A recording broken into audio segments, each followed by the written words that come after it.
ஆகேஸ் இன்டிகுமெட்ரி சிஸ்டத்துல வந்து நம்ம வந்து ஸ்கின்னோட ஸ்ட்ரக்சர், அதாவது அவுட்டர் ஸ்ட்ரக்சர் எபிடெர்மிஸ், தென் உள்ள இருக்கக்கூடிய இன்னர்மோஸ்ட் ஸ்ட்ரக்சர் வந்து டெர்மிஸ், அதுல இருக்கக்கூடிய பார்ட்ஸ், அதுல இருக்கக்கூடிய காம்பனன்ட்ஸ், அதுல இருக்கக்கூடிய நேச்சர்ஸ் எல்லாமே வந்து நம்ம ஏற்கனவே டிஸ்கஸ் பண்ணிட்டோம். ஸோ அதோட கண்டினியூஸ்னா வந்து இருக்கக்கூடியது வந்து என்னன்னு பாத்தீங்க அப்படின்னா சப்கியூட்டேனியஸ் டிஷ்யூ.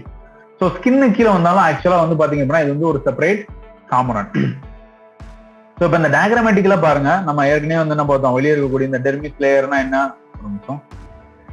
ஸோ வெளியே இருக்கக்கூடிய இந்த அவுட்டர் எபிடெர்மிஸ் லேயர் பார்த்தோம், தென் அதுல என்னென்ன பார்ட்ஸ் இருக்குன்னு பார்த்தோம், தென் அதுக்கப்புறம் டெர்மிஸ் லேயர் என்ன இருக்கு அப்படின்லாம் பார்த்தோம்.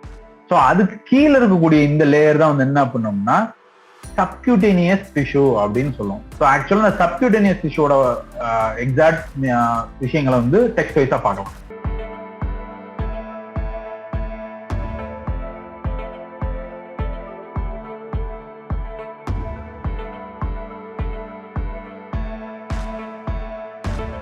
ஸோ இந்த சப்கியூட்டேனியஸ் டிஷ்யூங்கிறது என்ன பண்ணோம்னா இட்ஸ் ஆல்சோ கால்ட், இதுக்கு இன்னொரு பேர் இருக்கு, அதுக்கு பேர் என்ன பேருன்னா சூப்பர்ஃபேசியல் ஃபெசிகா அப்படின்னு சொல்றாங்க.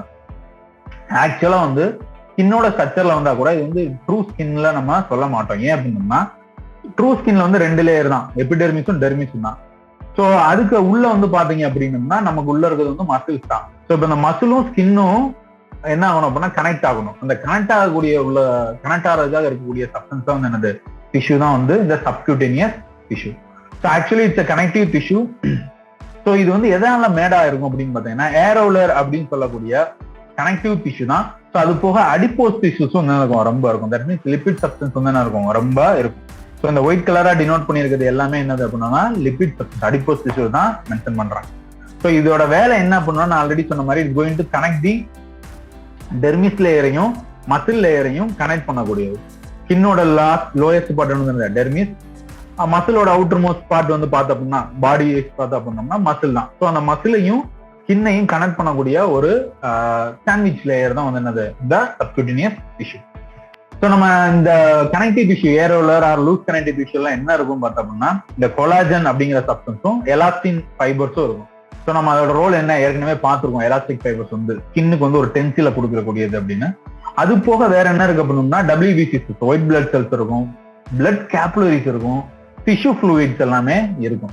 ஸோ மசிலோட அவுட்டர் மோஸ்ட் லேயர் அப்படிங்கும் போது வந்து என்ன பண்ணா டிஷ்யூ ஃப்ளூயிட்ஸ் இருக்கும், பிளட் வெசல்ஸ் கேப்லரிஸ் இருக்கும், இம்யூன் ரெஸ்பான்சிபிளான WBCs இருக்கும்.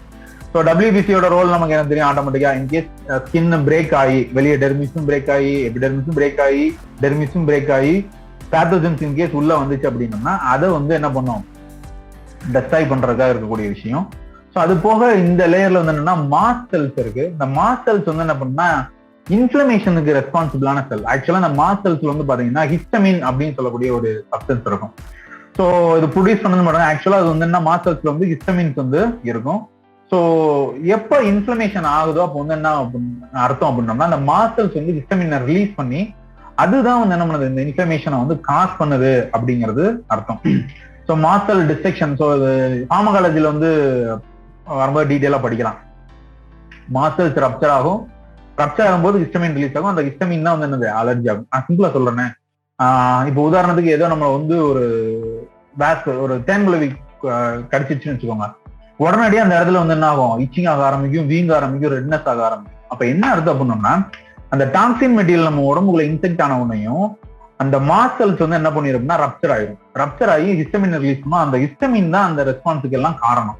அது எதுக்காக அப்படின்னம்னா ஒன்ஸ் அந்த இன்ஃபிளமேஷன் கிரியேட் ஆயிருக்குன்னா அது வந்து ஒரு சிக்னல் நம்ம உடம்புல இருக்கக்கூடிய இம்யூன் சிஸ்டத்துக்கு, தம்பி அந்த இடத்துல ஏதோ ஒரு பிரச்சனை அப்படின்னு. ஸோ இப்ப டாக்ஸின் மெட்டீரியல் குழவி கடிச்சு டாக்ஸின் மெட்டீரியல் உள்ள போயிருச்சா, அந்த டாக்ஸின் மெட்டீரியல் ஃபுல்லா நியூட்ரலைஸ் பண்றதுக்காக ஒரு எமர்ஜென்சி அலாரம் தான் அந்த இன்ஃபிளமேஷன். ஸோ அந்த அடிச்ச உடனே என்ன பண்ணிடும், உடம்புல இருக்கக்கூடிய இம்யூன் செல்ஸ் எல்லாமே அந்த இடத்துக்கு வர ஆரம்பிக்கும், அதை வந்து நியூட்ரலைஸ் பண்ண ட்ரை பண்ணும். ஸோ அதுக்கான ஒரு ப்ராசஸ். ஸோ சப்கியூட்டேனியஸோட சம்மரி அப்படின்னு பார்த்தோம்னா இங்க பாருங்க, நான் எனக்கு சொன்ன மாதிரி ஏரோலர் கனெக்டிவ் டிஷ்யூ இருக்கு, அடிப்போஸ் டிஷ்யூ இருக்கு. ஸோ ஸ்கின்னையும் மசிலையும் கனெக்ட் பண்ண போது WBC இருக்கு, பேத்தோஜன்ஸ் வராம தடுக்குது அப்படிங்கறதெல்லாம் பார்த்தோம்.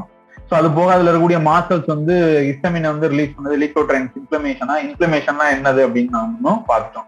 ஸோ அடிப்போஸ் டிஷ்யூவோட ரோல் என்ன பண்ணோம்னா எனர்ஜி. ஃபர்ஸ்ட் வந்து என்ன பண்ணோம்னா இந்த அடிப்போஸ் டிஷ்யூல வந்து அடிப்போஸ் டிஷ்யூக்குள்ள வந்து பாத்தீங்கன்னா அடிப்போசைட்ஸ் அப்படின்னு சொல்லுவாங்க. அதுக்குள்ள வந்து என்ன பண்ணோம்னா லிபிட்ஸ் தான் இருக்கும்.